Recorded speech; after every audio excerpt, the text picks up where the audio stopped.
Nah, ini Bah, di balik semua itu sebetulnya Ya, kan tetap ada aspek positif yang mungkin kita bisa pandang bahwa sebenarnya artis juga manusia. Ada ya, kemungkinan dia bisa berhijrah. ya. Kalau menurut Abah, titik-titik mana aja nih yang sebetulnya ada kemungkinan nih Bah Mm-mm. bahwa manusia atau artis ini bisa berhijrah. Kalau menurut Ya, Abah, apa ya kira-kira yang bisa membuat mereka bisa berhijrah tuh kalau pandangan Abah? sebetulnya mudah kalau kita tahu cara pendekatan mereka. Hmm. Itu. Bagaimana mendekati artis ini, gitu. Kembalikan kepada di mana kita jangan ada suzon ya. Kita harus ada husnuzon dulu. Manusia itu dilahirkan suci. Pasti akan kembali kepada fitrahnya itu Betul, manusia kan gitu. betul, betul. Nah, kita raih di titik yang itu. Jangan ketika titik dia sedang senang, nah kita bilang ini begini begini. Nah, mereka nggak kena. Betul, mental pasti. Mental. Tapi Iya. saya punya metode di mana pendekatan kepada mereka pendekatan keimanan saja. Bagaimana torikul iman, jalan menuju keimanan itu gimana? Gitu. Karena Abah pun sebetulnya dibenturkan oleh seseorang itu setelah saya halako, oh ternyata ini yang dipakai orang itu. Sampai hari ini nggak ketemu saya dengan orang itu. Oh. Sampai saya bilang ini orang malaikat kayaknya. Karena saya sampai sekarang Abah ini tahu wajahnya, pendeknya gimana, rambutnya botak, putih orangnya, gitu. Dia buka buka kios cukur di sebelah studio rekaman Abah, Hmm. gitu. Justru salah kalau Kang Hari Mukti jadi inspiring saya untuk taubat, salah. Iya, iya, iya. Salah satu Jadi support mungkin, Wak ya. eh, ya untuk mensupport saya taubat ya. Tapi yang Iya. menjatuhkan mental Abah itu tukang cukur. Oh, justru. Itu kan Ya, syukur, tukang Bang. cukur. Oh. Dia hanya bilang ciri-ciri orang yang dilaknat oleh Allah hatinya selalu resah. Ya itu aja. Dia bisa banyak uang, keinginan apapun dia dapat, tapi pada hakikatnya dia itu resah. Gitu. Tapi Abang belum pernah ketemu lagi, Wah, sama orang itu. Sampai hari ini Abah nggak ketemu. Padahal sebenarnya bisa aja, maksudnya bisa ke sana nyari, tahu, tapi nggak ketemu, Pak ya. Abah nganter dakwah Kang Hari suka nyuri-nyuri waktu, Bi. Abi tausiah kan sekitar 2 jam. Saya mau ke Hayam Muruk dulu. Saya berhenti di situ, saya tanyakan kepada orang-orang di situ. Ada namanya Mbah Ngatiem di situ yang suka jualan makanan warteg gitu. Hmm. Mbah, nang ngendi iki wong iki? Sing tukang cukur iku lho. Bu, orang dulu saya iki. Enggak tahu saya. Oh, itu tempatnya masih ada. Iya, tapi kadang-kadang datang gitu. Oh. Ya kadang-kadang datang saya datang lagi. Berpuluh-puluh kali lah saya sampai ke situ, ke Kelurahan Mapar itu. Dan tidak pernah bertemu. Masya Mudah-mudahan Allah. beliau ahli surga kalau udah meninggal, kalau Ya, dia hidup, amin, amin. kalau bukan malaikat, dia hidup, hidupnya sejahtera lah, insya Allah. Betul, Karena betul. dia yang mampu menyadarkan saya. Ya, tidak menggurui tapi dalam ya, Pak ya. Dalam, Ya. saya sampai tersengal-sengal nih, kayak tersekat leher. Dan tidak dalam rangka kajian ya, Pak ya. Bukan ngobrol iseng aja, Oh, Masya ngobrol Allah. iseng. Di sana kan di Masjid Kebon Jeruk itu kan markasnya jamaah tablik tuh. Ya. Bisa bilang, kok kamu nggak ke sana? Enggak, saya hanya ya kan saya cukur dulu gitu. Oh, nah itu ngobrol-ngobrol gitu. Ngobrol-ngobrol dengan beliau. Sampai satu titik dia tuh sebenarnya bukan ke saya. Dia tuh nyadarin orang siapa gitu. Ya kamu ini kalau nggak mau dilaknat Allah ya harusnya nurut. Saya nanya gitu. Emang ada orang dilaknat kayak Allah kayak apa gitu. Ya ciri-ciri orang dilaknat Allah hatinya selalu resah. Nah emang aku lagi resah pada waktu itu. Resahnya gini, di saku celana saya ada uang 30 juta. Belum cek. Ceknya 30 cek. juta zaman itu lagi, Pak ya. Iya. Gitu kan suka pakai kantong pinggang saya tuh kan kantong pinggang. Terus padahal tuh saya rasanya apa? Kok ini lagu saya nggak dapat angle-nya gitu. Ini lagu nggak dapat Oh. soul-nya gitu. Jadi kan satu keresahan yang luar biasa, sementara saya dikejar target kan, gitu. Jadi sebetulnya saya tuh rekaman itu di 2 studio, yang satu di Glodok, gitu. Yang di Glodok itu memang ini kayaknya lagu mumpuni gitu. Kalau yang di Hayam Muruk, kayaknya ini enggak deh, enggak terlalu ini gitu. Saya coba yang di Glodok itu. Nah, di Glodok serius memang gitu. Bahkan produsernya pun ternyata satu link dengan PT Billboard pada waktu itu. Karena PT Billboard waktu itu PT Billboard itu rekaman yang paling bonafit lah di Indonesia pada waktu itu. Iya, iya, iya. Dan itu ya salah satu yang selain Ibunda juga itu salah satu ya, Bah ya, yang membuat berpikir lebih tepatnya kayaknya, Bah ya. Ya, yang Membuat totalnya ketika Ibunda meninggal. Iya. Ketika itu hari Jumat. Beliau nyuruh saya sholat Jumat. Ya, saya bermunajat di sholat Jumat itu. Ya Allah, janganlah engkau cabut nyawa ibuku dengan pedang yang mengiris tubuh sebanyak 300 kali. Ini kondisi udah hijrah, Bah? Belum kan ya? Belum. Oh. Kan lagi rekaman itu, lagi syuting malah. Yang kalau nggak salah nyewa pesawat Susi Air itu, Bah ya? Iya. Pulang gitu langsung dari Bandara Hussein ke rumah sakit. Dan di hari Rabu, Kamis, Jumat saya nggak pulang, di rumah sakit aja terus. Di hari Jumat itu saya bermunajat. Kalau engkau mencabut nyawa ibuku dengan sakit pedang mengiris tubuh, aku nggak ikhlas ya Allah. Gitu. Pasca Jumatan saya salam lagi ke ibuku, minta maaf, bahkan aku diusap-usap kepala. Ya Mami maafkan, sudah berhenti dari artis, kasihan anak istrimu. Gitu. Baik nih, gitu. Baik, saya berhenti. Gitu. Maksud saya hanya lip service saja. Ya, saya seneng. Gitu ya. Seneng aja ya, Pak ya. Seneng aja lah, gitu. Pas saya mau berbalik badan, maunya mau sarapan gitu. Saya tekan emang perut sakit banget, gitu. Lapar banget karena saya konsentrasinya penuh kepada ibu. Tiba-tiba ibu saya menggigil aja itu. Tiba-tiba diem. Lalu EKG bunyi. Tit. Udah. Selesai sudah.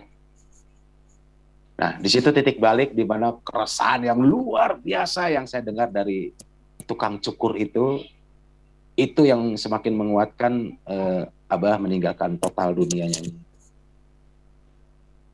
Walaupun hinaan banyak, ejekan banyak, wah luar biasa.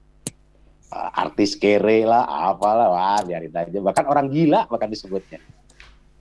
Ya, saya pernah dengar yang NGKB ya, Pak ya, sekarang dibilangnya tuh. Nogelo kerbaceo. Ya, sebenarnya Bah, saya penasaran sejujurnya sama sosok Ibunda yang selain momentumnya berarti yang memang membuat Abah berubah. Kalau menurut Abah apa sih sebetulnya yang dari sosok Ibunda, gambarannya Ibunda ini yang mungkin juga kata-katanya sederhana mungkin tapi membuat Abah berbalik mengorbankan segala rupa tuh. Ibunda tuh menurut Abah gimana, Bah, dalam pandangan Abah? Mami itu ketika melahirkan Abah udah mati. Beberapa jam kemudian ibundaku hidup lagi. Oh. Ya. Jadi ibuku mengalami kematian yang kedua. Mami manggilnya, Pak ya?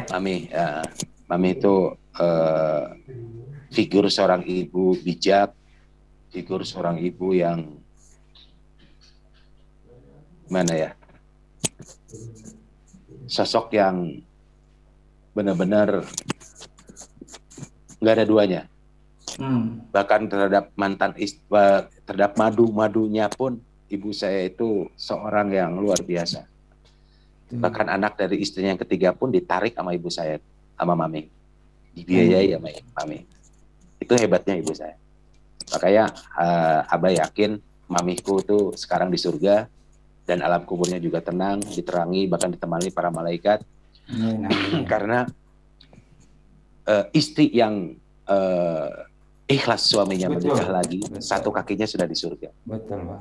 Apalagi dan membesarkan 14 anak juga ya, Pak? Iya, membesarkan 14 anak, bahkan mengambil lagi satu anak dari madunya. Ya, Masya Allah. Nah, itu sudah jaminan itu dari Allah. Orang 2-3 anak aja luar biasa, Pak ya? Gitu. Ini anaknya 14, Abah aja nomor 13 kan, ditambah lagi anak yang dari mantan istrinya bapak saya. Gitu. Bahkan bapak saya itu sampai sujud kepada ibu saya. Ini figur seorang ibu yang satu, kuat mental, kuat iman, dan kuat terpaan ombak topan yang badai luar biasa, tetap kokoh berdiri. Itulah ibu saya. Masya Allah. Mau menangis pun buat saya khawatir tangisan ini malah menjadi kecengengan buat saya. Betul. Tapi tangisanku nanti kalau di waktu sholat saja.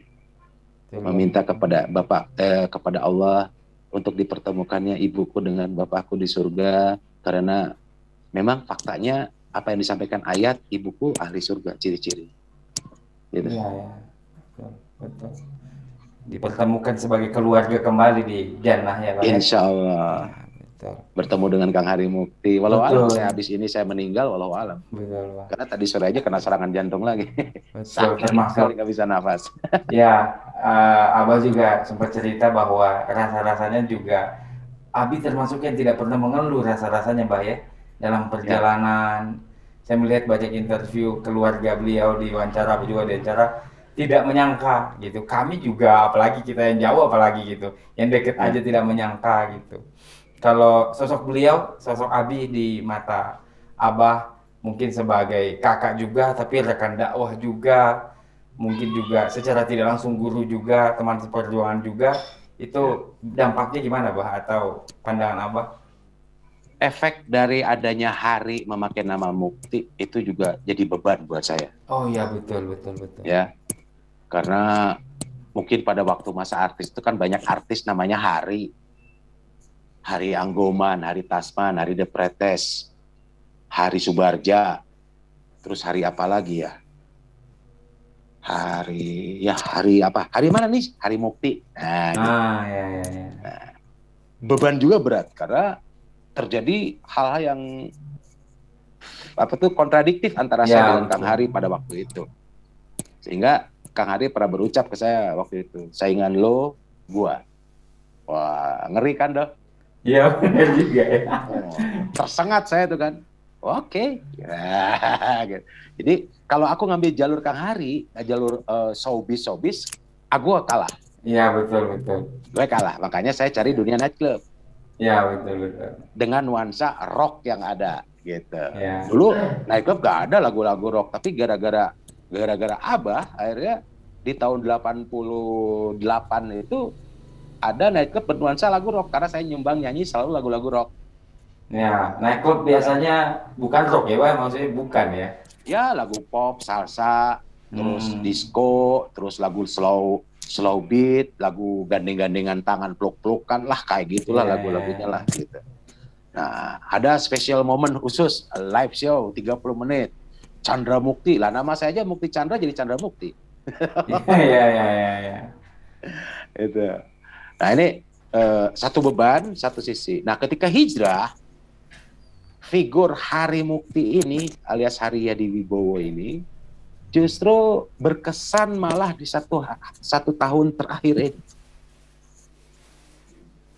Kesan yang sangat luar biasa bertemu seorang kakak, seorang guru, seorang sahabat, seorang pejuang, dan sama-sama pendakwah.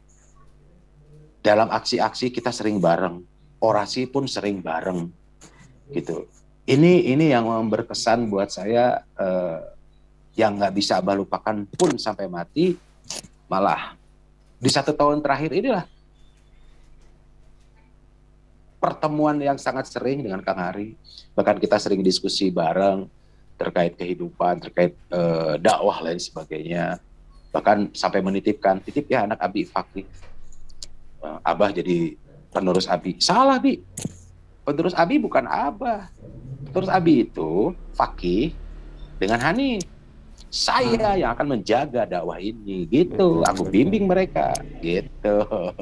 Iya. Saya juga lihat interview Fakih, Bah, wah luar biasa ya. Akhirnya memang azamnya jadi kuat karena memang ayahnya luar biasa juga. Iya.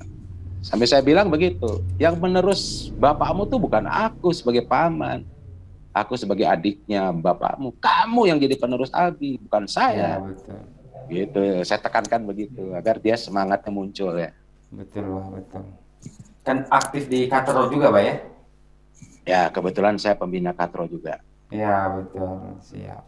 Beliau juga Hanif juga di Cinta Quran. Ya, betul.